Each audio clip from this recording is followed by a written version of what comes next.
आज की इस वीडियो में मैं आपको बताने वाला हूं कि अकाउंटिंग में परचेज एंड सेल्स के ट्रांजैक्शंस कैसे करते हैं। परचेज एंड सेल्स के ट्रांजैक्शंस करते समय हमें कुछ बातों का ध्यान बहुत ज़रूरी है जो रखना होता है। इसमें अकाउंटिंग के रूल्स तो फॉलो होते ही हैं, साथ ही साथ आगे चल के आप कुछ एग्जांपल्स देखेंगे जिसमें कुछ एक्सेप्शंस आते हैं। तो एक्सेप्शंस को भी आप ध्यान से देखेंगे, वीडियो को पूरा देखेंगे, स्किप नहीं करेंगे ताकि आपको पूरी जानकारी मिलती रहे। तो दोस्तों आज हम सीखते हैं कि अकाउंटिंग में परचेज़ एंड सेल्स के ट्रांजैक्शंस कैसे किए जाते हैं। तो इसके लिए मैं आपको सभी बातें लाइन बाय लाइन बताऊंगा, एग्जांपल्स भी दूंगा। इन सभी एग्जांपल्स को आपको ध्यान से देखना और समझना है, ठीक है। अगर जैसे कि मैंने पहले भी बताया है, अगर आपको बातें नहीं समझ में आती हैं तो आपको मेरे चैनल पर जाकर पीछे के वीडियोस देखने होंगे। चैप्टर नंबर 3 में मैंने अकाउंटिंग के सभी रूल्स बताए हैं और अगर आपसे हो सके तो बाकी सभी चैप्टर्स भी लाइन बाय लाइन फॉलो करें। इससे क्या होगा कि आपको पूरी जानकारी एक लाइन से, एक सीरियल से प्राप्त होती रहेगी और आप जब किसी बात को सुनेंगे या समझेंगे तो आपको समझने में कम समय लगता है।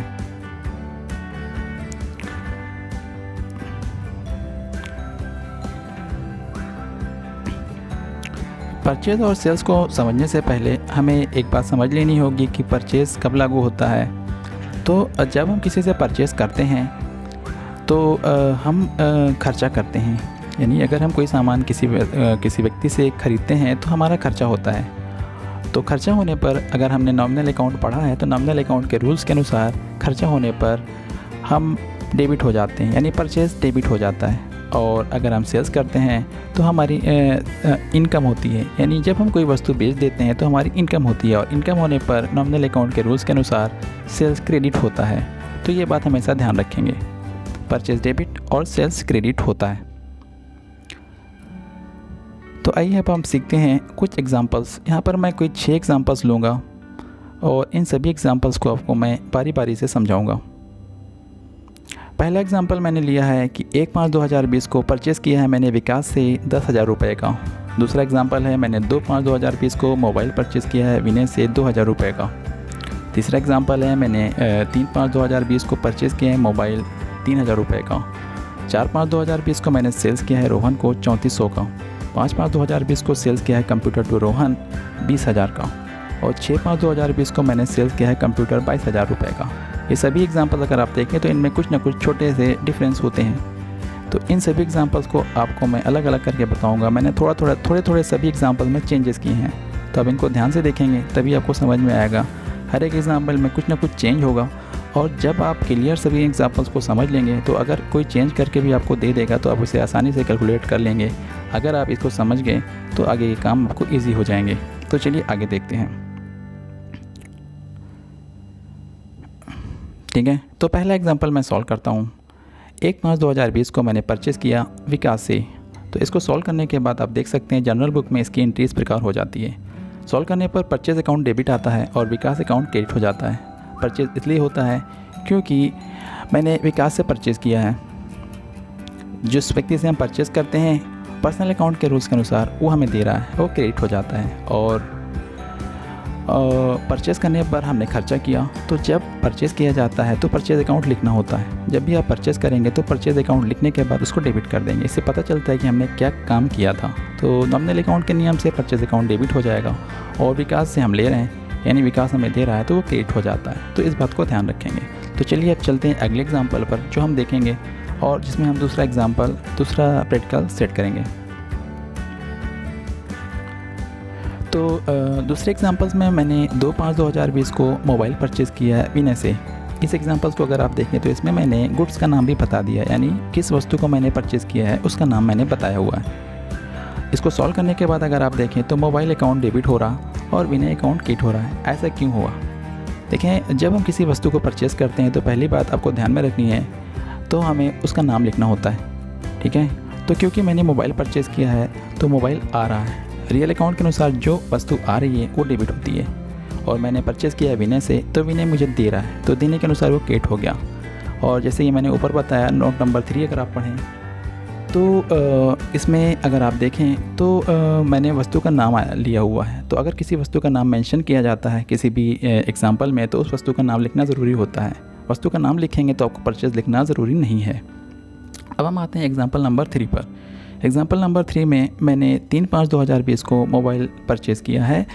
इस एग्जाम्पल को अगर आप ध्यान से देखें तो ये थोड़ा टिपिकल एग्जाम्पल होता है, देखने में इजी लगता है। इस एग्जाम्पल में मैंने मोबाइल परचेज़ किया है 3,000 रुपये का, लेकिन किस व्यक्ति से परचेज़ किया उसका नाम नहीं बताया है। तो अगर आप इस एंट्री के हल को देखें तो मोबाइल अकाउंट मैंने डेबिट लिख दिया है और परचेज़ अकाउंट क्रेडिट लिख दिया है। लेकिन ये क्यों होता है, इसका रीज़न होता है।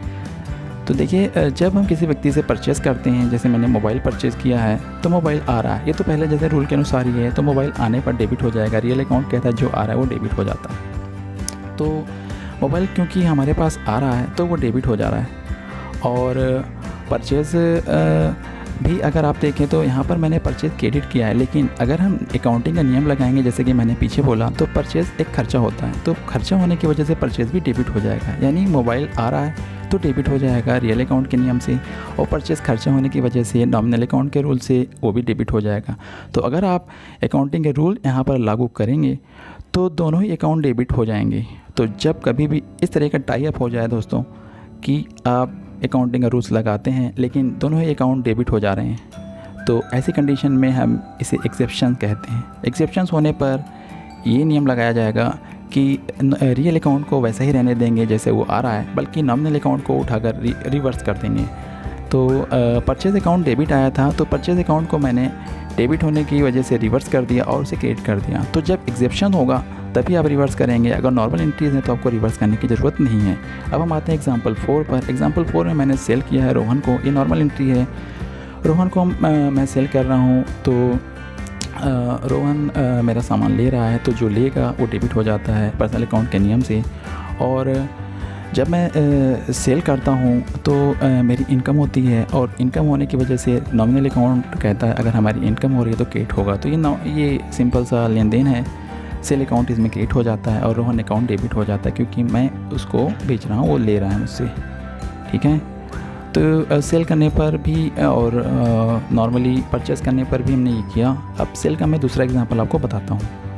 ये 5वां एग्जांपल है। इस एग्जांपल में मैंने 5/5/2020 को सेल किया है कंप्यूटर रोहन को। इस एग्जांपल में भी मैंने परचेज़ की तरह जिस वस्तु को सेल किया उसका नाम ले लिया है। इसमें मैंने बता दिया कंप्यूटर सेल किया है, क्योंकि कंप्यूटर मैं सेल कर रहा हूँ और कंप्यूटर सेल करने पर जा रहा है, तो जो वस्तु जा रही है रियल अकाउंट कहता है जो जा रहा है वो क्रेडिट होता है, तो कंप्यूटर यहाँ पर क्रेडिट होगा। और रोहन पहले जैसा ही ले रहा है, तो जो व्यक्ति हमसे लेगा वो डेबिट हो जाता है। तो यही नियम हमारा फॉलो होगा। ध्यान दें, जैसे कि मैंने परचेज में बताया था, जब हम किसी वस्तु का नाम ट्रांजैक्शंस में लेते हैं, चाहे मैंने सेल किया हो या परचेज़ किया हो, अगर वस्तु का नाम आया तो हमें उस वस्तु का नाम लिखना होता है। अकाउंटिंग के नियम के अनुसार जो भी डेबिट क्रेडिट होता है वहाँ पर हम सेल या परचेज़ वर्ड नहीं यूज़ करते हैं। ठीक है, तो यहाँ पर मैंने इस तरीके से लिखा है। अब हम आते हैं 6 एग्जाम्पल पर, जो कि एक एग्जेप्शन है। जैसे कि परचेज़ का तीसरा एग्जांपल एक्सेप्शन था, पीछे रिवर्स करके वीडियो को देख सकते हैं। उसी प्रकार ये 6ठा एग्जांपल भी एक एग्जेप्शन है। इसमें भी अगर आप देखें तो मैंने कंप्यूटर सेल किया है, लेकिन मैंने किसको सेल किया उसका नाम नहीं बताया है। तो ऐसी कंडीशन में अगर आप देखें तो कंप्यूटर सेल कर दिया मैंने, तो सेल करने पर कंप्यूटर जा रहा है, रियल अकाउंट के नियम को लगाते हैं तो ये क्रेडिट हो जाता है, और सेल इनकम होता है तो नॉमिनल अकाउंट के नियम से भी क्रेडिट हो जाता है। यानी अगर इस एग्जांपल को देखें तो दोनों अकाउंट क्रेडिट हो जाते हैं। तो जैसे कि मैंने पीछे बताया, अगर दोनों अकाउंट सेम टाइप के आ जाते हैं तो हमें नॉमिनल अकाउंट को चेंज करना होता है, रिवर्स करना होता है। ठीक है, तो यहाँ पर मैं नॉमिनल अकाउंट को रिवर्स करूँगा, और रिवर्स करने के बाद क्योंकि सेल क्रेडिट आया है तो सेल डेबिट हो जाएगा, और इस तरीके से हम एंट्री कर पाएंगे। तो दोस्तों ये कभी कभी टाई अप हो जाता है, अगर टाइप हो जाए तब आप ये नियम लगाएंगे, ये हार्ड रूल होता है, और इसके अनुसार आप सीधे सीधे डायरेक्टली नॉमिनल अकाउंट को चेंज करके रिवर्स गियर में ले लेते हैं और एंट्री कर लेते हैं। ध्यान दें, कभी भी दोनों अकाउंट सेम टाइप के होंगे तो एंट्री नहीं हो सकती है। तो ऐसी कंडीशन में एक्सेप्शन आने पर हमें नॉमिनल अकाउंट को चेंज करना पड़ता है, रियल अकाउंट को हमें नहीं छूना है, उसे जैसे ही आ रहा है अकाउंट के रूल से वैसे ही लागू कर देना होता है। तो ये बात हमेशा अगर आप ध्यान रखेंगे तो आपको प्रॉब्लम नहीं आएगी, और आपको अकाउंटिंग के रूल्स को समझने में करने में दिक्कत नहीं होगी। मैं फिर से बता देना चाहता हूँ, अगर दोनों अकाउंट डेबिट आ रहे हैं, दोनों अकाउंट क्रेडिट आ रहे हैं, तो उस समय आप नॉमिनल अकाउंट को रिवर्स करेंगे, रियल अकाउंट को वैसे का वैसे ही रहने देंगे और एंट्री कर लेंगे। सभी एंट्री अगर हम ओवरऑल एंट्री कर चुके तो हम इस तरीके से एक जनरल बना लेंगे अपने कॉपी में या कंप्यूटर पर, एक जनरल बना लेंगे जिसमें आप देख सकते हैं जो भी एग्जांपल मैंने आपको पीछे लाइन बाय लाइन बताए हैं उनकी एंट्री यहाँ पर मैंने कर रखी हैं। और इस तरीके से ये पूरा हमारा एक बायोडाटा यानी पूरा एक जनरल एंट्री बन जाएगा, जिसमें डेट है हमारी, कब कब हमने परचेज या सेल किया था, पर्टिकुलर ने बताया गया कि हमने किसके थ्रू लेन देन किया था, और डेबिट क्रेडिट में हमने कितना दिया या कितना लिया है। तो ये पूरा एक जनरल बन जाता है जो कि हमारे साथ यहाँ पे दिखाई दे रहा है। तो अलग अलग आपको करने की ज़रूरत नहीं है, सारे लेन देन आप समझ करके एक टेबल बना के उसमें एंट्री कर सकते हैं। तो दोस्तों, अगर आपने सारे एग्जाम्पल कायदे से पढ़े हुए हैं, सभी एग्जाम्पल आपने ध्यान से सुने, देखे, समझे हैं, तो आपको गारंटीड है कि आपको ये बातें समझ में आने के बाद टैली का चैम्पियन बनने से आपको कोई रोक नहीं सकता है। आपको टैली में पूरी जानकारी प्राप्त होगी और अच्छी जानकारी आप प्राप्त कर सकते हैं। तो अगर आप हमारा चैनल ध्यान से देख रहे हैं और आप अकाउंटिंग के सभी रूल्स को ध्यान से पढ़ रहे हैं, तो दोस्तों आपको टैली या अकाउंटिंग सीखने में कोई दिक्कत नहीं आने वाली है। तो आप बने रहें हमारे चैनल के साथ साथ। आगे मैं और भी वीडियोस टैली के या अकाउंटिंग के अपलोड करता रहूँगा, या और भी कई तरह के वीडियोस अपलोड करता रहूँगा। तो आप चैनल को सब्सक्राइब कर लें, और अगर आपको वीडियोस पसंद आ रहे हैं तो आप लाइक भी करें, ताकि मैं आगे के वीडियो बनाता रहूँ और शेयर करता रहूँ। अगर आपको लगे कि वीडियो अच्छा है तो अपने दोस्तों को भी शेयर करें, व्हाट्सअप कर दें उन्हें, ताकि वो भी इसका फ़ायदा उठा सकें। Thank you for watching my video.